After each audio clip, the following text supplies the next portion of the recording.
Alright guys, how's it going? It's your man, Rich, making a regresso, I'm back again with another retrospective review. I appreciate, for anyone who has checked my retrospective reviews. I will be putting all my reviews that I've done in the past in the playlist, so you can check that right here. This one, we're going to be looking at one of the biggest blaxploitation films that came out in the early 90s that dealt with like drugs, dealt with like crime, even just the fashion, that was, widely presented in that film. It can only be New Jack City, directed by Mario Van Peebles, that came out in 1991. So before we get down to these reviews, I'm gonna need you guys, and girls, definitely, check me out on social media. All my links will be down in the description. But with that being said, let's get on to this video. New Jack City, that came out in the early 90s. What people gotta know during this time, this is around the time, Rich was born. There was a different change in the air, of like the way films were presented, and the culture, the fashion, the style, was a much bigger shift than it was in the 80s, the second 90s hits, and movies that came out early at this time, so like, you had like New Jack City, movie I did review called Deep Cover, films such as like Above the Rim, you had Juice, Boys in the Hood, Menace to Society, Poet Justice, the list goes on and on, ladies and gentlemen, But there was a new change in the 90s, especially with like how, especially us, were represented in cinema, and New Jack City displays that. One of the best showcases of like most of the best black actors at that time being shown to a nationwide audience. When I first saw this film, it was after the 90s, because again, when I was back in United Kingdom, there was some like American releases that weren't in the blockbuster, back in Merry Old England, so like I had to watch. I remember watching this like the first time was on the pretty big station over there, was on the BBC One. They also showed Boys in the Hood, I remember, like a week earlier, and they showed New Jack City, later, and I was just like, again, I was like, I knew who Wesley Snipes was, and I remember Christopher Williams because he had like that big song which I'm going to talk about later, but like there was a lot of actors and just like even this, the way I was presented, it was so new to me, at that time. Why this movie works so well, the direction, which is Mario Van Peebles, if you don't know, he was the son of a director as well, so his dad directed films, and he directed films. So Mario Van Peebles, this was like really like his big, groundbreaking hit, that really, got him like on the map. He was able to direct like Posse, After, and Panther, which are two other movies that, I like very much so, but man, the direction in this movie, and it's also the cast, the cast in this movie is pretty stupendous, and just a lot of the cast in this, like, and even the director, he is a young movie. It's like a youth movement. Mario Van Peebles at this time was like his early 30s. Wesley Snipes, we're going to talk about, he was in his late 20s. Judd Nelson, for the Breakfast Club, he was there. And you got Vanessa Williams, not that one, not Vanessa Williams, you got the other Vanessa Williams. I was almost going to say I'll Be Sure. Oh my God. Alan Payne, who appeared in Jason's Lyrics, he's in here. You got Christopher Williams, I'm dreaming. So you got him, you got Michael Michelle, you got a really, it's like an all-star cast, but at this time, most of these lot were just getting their big break in this movie, and that's what I love so much about this. It's star to all of these new these new actors and actresses. Really make such a sensational movie. Like Wesley Snipes, man, I've spoken in very, very much detail and appreciation, anyone who was in the 90s, the biggest stars in black entertainment. But Wesley Snipes was a very unique commodity, because he could do the dramatic roles like in this, like in Jungle Fever, like in, of course, White Man Can't Jump, which is a bit dramatical and comedic. And he also had the action career. He had movies such as Passenger 57, which I honestly will definitely review that. I'm just gonna watch it again. And he also appeared in, like, the Blade films, and a few movies with, like, Sean Connery, alongside Sean Connery and Dennis Hopper. But it felt like Wesley Snipes, of all the actors at that time, he was probably the most, like, versatile. He could get cast in any picture. Whether he plays the villain, whether he plays the good guy. And in this movie, folks, he plays one of the biggest villains you've ever seen. This is like the Scarface. Al Pacino's father. It's Al Pacino Scarface now brought into the 90s, but he's a black dude and he's got a little swag in his step and he's got fashion. And this is what you see, in Wesley Snipes thing, and he is such a controlled performance in this, and Wesley Snipes did an impeccable job. Oh yes, and of course, how could I forget Ice-T? Ice-T, who was so, like, one of, like, you could say one of the OGs, triple OGs, from his careers in appearing in Law and Order. Appeared in Ricochet, and he also appeared in the movie with Keanu Reeves called Chain Reaction, but similar like he did this time, Ice-T, Wesley Snipes, even Judd Nelson, who was in The Breakfast Club before this, a lot of them got, like, really more visible from this movie, so the story in this, is pretty much like the story is based in New York, so not like in Deep Cover in California. It's based in New York, and in this one, like, Nino Brown, that's who Wesley Snipes plays, he's in control of this whole like gang, which is called CMB, that's all we got. So he's controlling, like, all the narcotics and all the drugs. He's like this notorious kingpin in the streets of Harlem, New York, so it starts off like, and one thing that's incredible with the movie is just, I remember the last time I watched it, it was just the intro was so, like, groundbreaking. Bill Nunn, who has this, like, stutter, like, da, da, da, da, da, da, da. The first scene you see him, Bill Nunn, and you see, like, Wesley Snipes' character, Nino Brown, they're, like, holding this, like, Caucasian white dude, off the bridge, and I believe, like, he needed to owe them money. And Wesley Snipes, he was so notorious at this time for giving these one-liners, as the other action movie stars were. And, they're holding this guy off the bridge. It's like, Wesley Snipes is like, money talks, bullshit walks. So see ya, I don't want to be ya. And he throws this guy and he falls down. This is off, like, I'm not sure if it's the Brooklyn Bridge or the bridge that's opposite it, because I was in New York, but it was fucking high, and him falling down, it just set like a soul statement. It set like such a big impression that really entices you, to watch this movie. And from there, it quickly shifts to the other characters, which I forgot to mention the cast. So you have, like, Ice-T, big rapper at the time, and you also got Chris Russ. I'm a comedian. Can't we just get along? At this time, Chris Rock was pretty much getting his foot in the door. He was appearing in Def Comedy Jam in the 90s, and he would have, like, a few kind of appearances in shows such as In Living Color, guest stars in more, and of course the Fresh Prince of Bel-Air. But Chris Rock's character, very pivotal. He is a crackhead.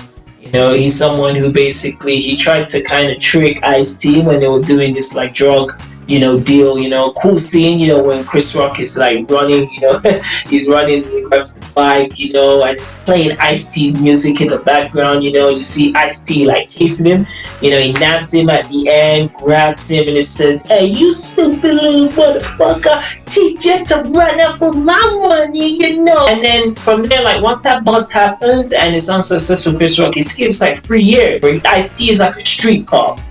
He's a street undercover cop, Chris Rock, after he gets busted, after 3 years, he seriously gets intoxicated, drugs on him, and he's with, like, his other crackheads in dungeon. What happens after? So once he skips 3 years, basically, Mario Van Peebles, who the director who plays, he's basically looking for street cops, ones that can kind of blend in, infiltrate CMB, and just, like, take them out, because they're completely destroying Harlem.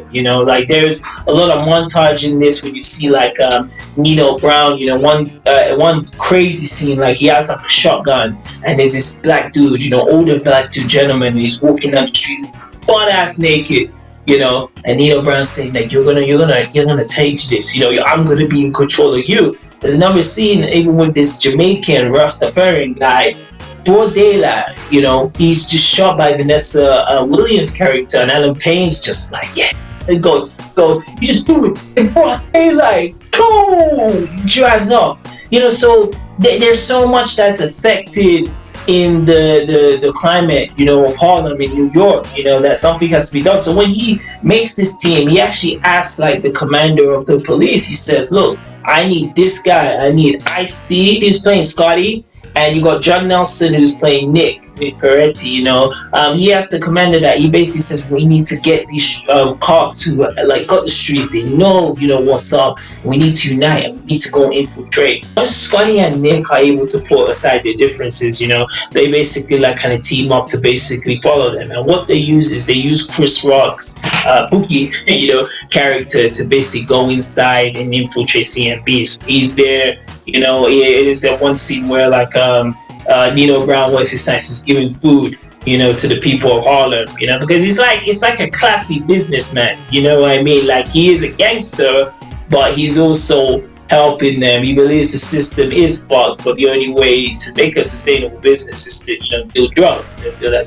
So Prince Rock basically joins them, but he's, wired, he's working on the police. And meanwhile, you got these cool scenes of like Ice-T basically trying to rehabilitate, Pookie. He's taking him to these like sessions, with these like other crackheads, where it's like they express themselves, they talk about like, man, I can't even stop the crack for one day, and I really love those scenes, when it shows that, because you really see the pain of like, not even just Pookie character, but just like him being a junkie, like something so addictive that is killing him, to release this, you know what I mean? So happening, everything is going fine, for Nino Brown, for Alan Payne, for Vanessa Williams, they're all celebrating, the success of like, they're dealing drugs, the police haven't caught them, and there's this big screen of like, Nino Brown, ironic, is watching Scarface, and Uniqua, Tracy John Jones, she's telling him like, you should like a legacy, you can do that, and Nino Brown's like, yeah, I tried to, but she wasn't working. So he really treats his girl like trash, but she still stays with him. I think again, affection of like in Bad Boys. But the moment like Nino Brown lays eyes with Tracy, with Uniqua, he just feels this kind of sexual attraction that he wants to bone her, and Uniqua is still with Alan Payne's character, G Money. It's around that time, the point where CMB gang, Wesley Snipes, Bill Nunn, Alan Payne, and even the Vanessa Williams, you can see start the cracks. It's like the empire started. The empire doesn't strike back, but the empire is slowly deconstructing. And that's one of those things in the middle. You got the Color Me Bad tune playing. That Bookie is brought to G Money's face. It's brought to him saying like, we can use this guy. He's good in that. From the beginning, like Fink doesn't trust him. G Money's just like, keep an eye on this, man. Keep an eye on this. Everything's going well at the beginning, but then Chris Rock, Pookie, he gets back on that dope again. He couldn't resist it. It's too tempted. When he gets back on it, that's when the errors start to occur. Rooms where Nino Brown's, staff, are making the drugs, putting it in the capsule, and they're all butt ass naked. Why? Because they couldn't steal like any of the products and even dope it independently. So Chris Rock, he is losing his fucking mind. He's doing like jumping jacks. He's like, one, two, what y'all looking at? It's busted. G Money, strips him off and he says, yo, you 5-0? And they torch the whole center down, and the police were all watching this, John Nelson, Nick, Scotty, Ice-T, Russell Wong, who I forgot to mention, he's the other police guy, and I think Barry Peoples was there, but they all watch it. They go inside, to go, go save Pookie, because, he was working on the police, and Pookie actually gets killed, man. They actually stuff like a explosive detonator on him, and it's like they torch all the evidence so you cannot lead back to Nino Brown. You know, at the same time this was happening, Nino Brown was getting this recon back with Unicorn, and that's when G Money, really found out like how Nino Brown is. He only really cares for Nino Brown. He's selfish. He already had his woman. He had Michael Michelle's character, but he went for Unicorn only because he had her. You know what I mean? And that's when you can even see like the tension between G Money and also Nino Brown's Wesley Snipes. So around that, you get like probably the most classic scene. Like wait, it was Smooth and Martin. You know what I mean? It was funny because I remember when I watched this, then I watched the scene in Martin. I was like, oh fucking hell, that's where they got it from. So it's the table scene. Where all of the CMB gang, and Wesley Snipes is walking around. They said, how could you be so irresponsible? Do I have to do everything myself? And G Money, he goes to G Money and says, you're incompetent. You are incapable of handling anything. And G Money goes up and he's like, sit your $5 ass down before I make change. It's like Wesley Snipes exploded, like he said, arrow, on the screen, and I just loved even the way how Mario Van Peebles did the direction. You could see the control, and it was like, G Money, just sit your ass down. You ain't gonna do nothing. And even on that, he goes and like, because he had a sword. Brown had a sword at that time, and he puts the sword right in Christopher Williams, hand.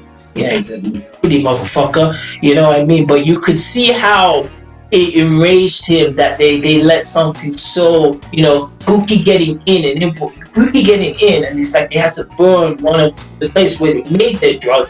It pissed Wesley off, you know what I mean? Because you can see Wesley, he's got a lot of flash, not super charisma, Nino Brown, but he's so super on everything being in control, everything working on order. And I think even you can see this when this started to happen. He was like, man, there may be another fuck up, so I gotta see who I'm gonna trust, put out close to my chest. Mario Van Peebles' character Stone, he even said like he had bad.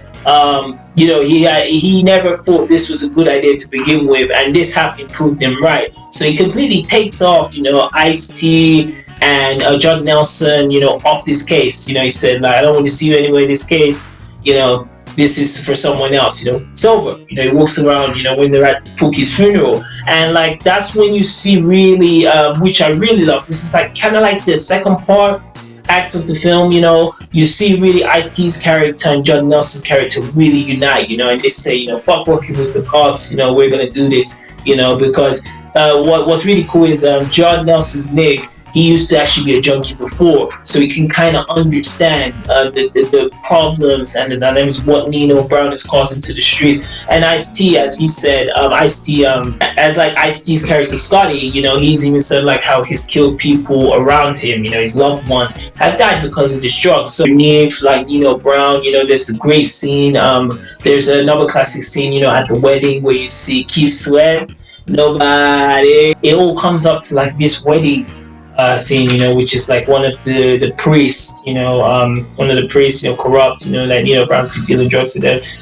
There's a marriage going on, and there's a wedding, and the Italianos come in and they're they're shooting, they're emptying out all their ammunition on the CMB gang. The only one who really, most of the gangs like get hit. Vanessa Williams' character, she gets taken out, and this was a really crazy scene because Wesley Snipes, right, he even used like a kid, as a bodyguard, as selfish. So this was another scene that really got nice because it's not even just the police that are on the CMB gangs like trail, it's also this like Italian, community, the mafia community that's on them as well. So you could really feel the heat and the stress of Nino Brown because he actually had warned G Money. He said, if you were ever to bring another fuck up that would mess up his organization, like bring someone who was 5-0, who was not ready to handle this, I'm gonna kill you. So on a nice, on a dark, night, you can see the whole skyline, of New York, what's this Nino Brown? He's his own brother, Nino Brown and G Money as brothers, he takes out G Money because he just couldn't take any more, like screw ups, at this point, So near this, getting to the third act, in this movie, Snipes pretty much, because all of these lot who are gone, he's pretty much, by himself, and he took, it's so cold. He killed his brother, and he also took his girl, Unique One. He got rid of Michael Michelle, So this guy is really, running. He's running, So at this point, Scotty, Ice-T, and even like Nick, what's his name, Nick, John Nelson, they've had enough, they said, we need to end this now, so they go all the way they go even to Harlem, and they start, interviewing these guys, saying, yo, where's Nino Brown out, and one of the guys actually, like, confesses, say, like, where he is, and you really get a cool scene in, like, the early night, that leading up into the morning of, the downfall of Nino Brown. Ice-T, like, he infiltrates, his apartment, he takes out all the security guys protecting Nino, he smacks Uniqua, and he kicks the living shit out of Nino Brown, in front of like all of Harlem, and they're cheering him on. They're like, yeah, kick his ass, chucks him into the trash, Stone, Mario Van Peeble, and even Michael Michelle come in. She says she's going to testify. Scotty, Ice-T, he just wants to end this now. He doesn't kill him, and then like what happens is they have this court scene of where Snipes, Nino Brown, he basically uses his control and, he's, kind of genius and intellect. He basically tells that it was Christopher Williams' character. He was the one who's controlling the whole CMB gang and the whole narcotics drug dealers in New York. He was the leader because so it looks like basically they give him a year in the court from the law, and this really enrages Scotty, Ice-T, because he's like, I should have killed you before. And then what happens is just as like the climax scene, Nino Brown is actually murdered by one like of this old gentleman guy. He tried to take Nino Brown out before, because he's saying, you're destroying all of Harlem. He's like, your soul is required in hell.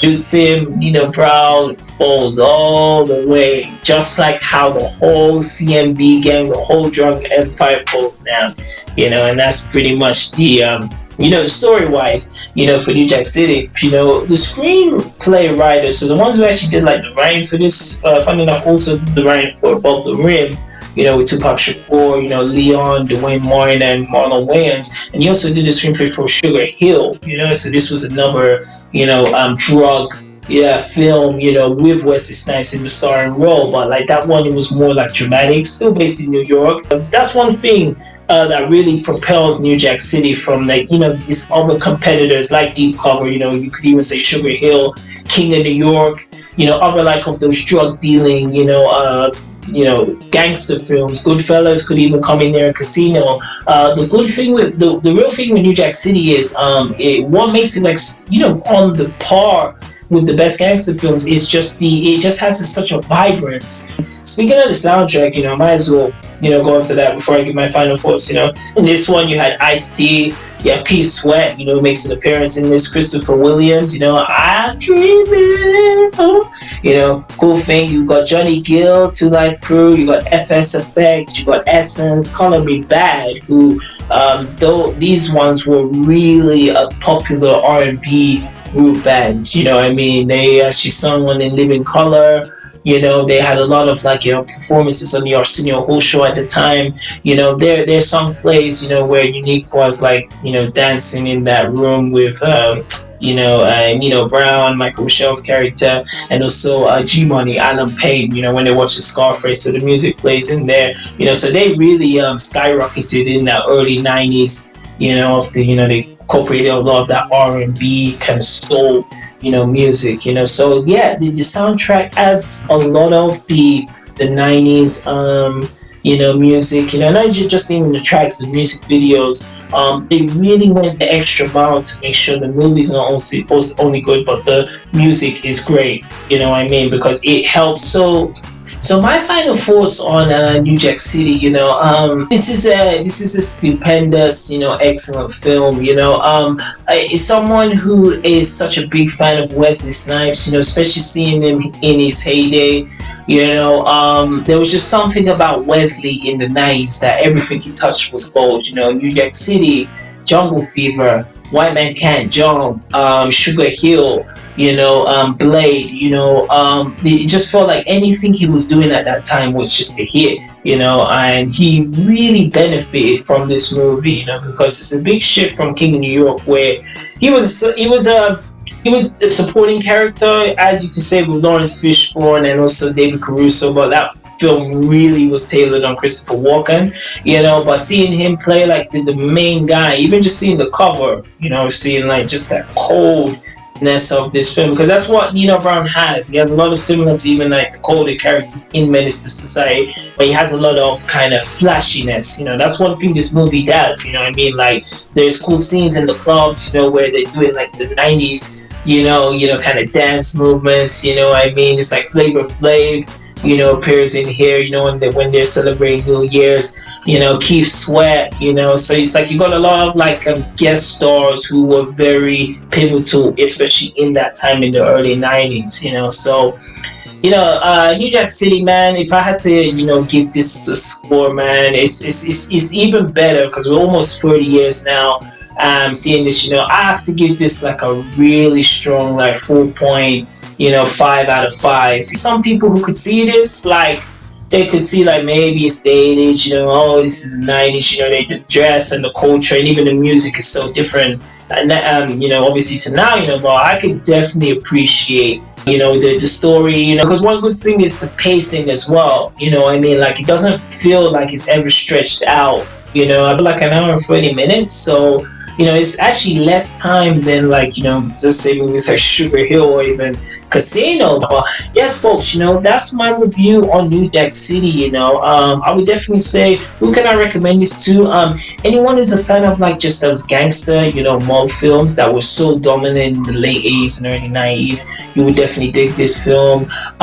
Anyone who's a big fan of Wesley Snipes, especially Wesley Snipes in his heyday, White Man Can't Jump, Jungle Fever, even Blade. If you're a fan of things, you would love, him, because he's a very, is Wesley at his best. He's superior. You could even say Passenger 57. So this and just again, it's just it's fabulous direction. It's in New York. So you can't go wrong with New York. So yeah, anyone that. So yeah, guys, I would definitely anyone who has seen New Jack, definitely leave your comments, and you can also get in touch with me on social media of what you think, what your thoughts on New Jack City. The only important thing that you guys need to do in 2022 is simply update your wallet. And Richie Rich will see you next time.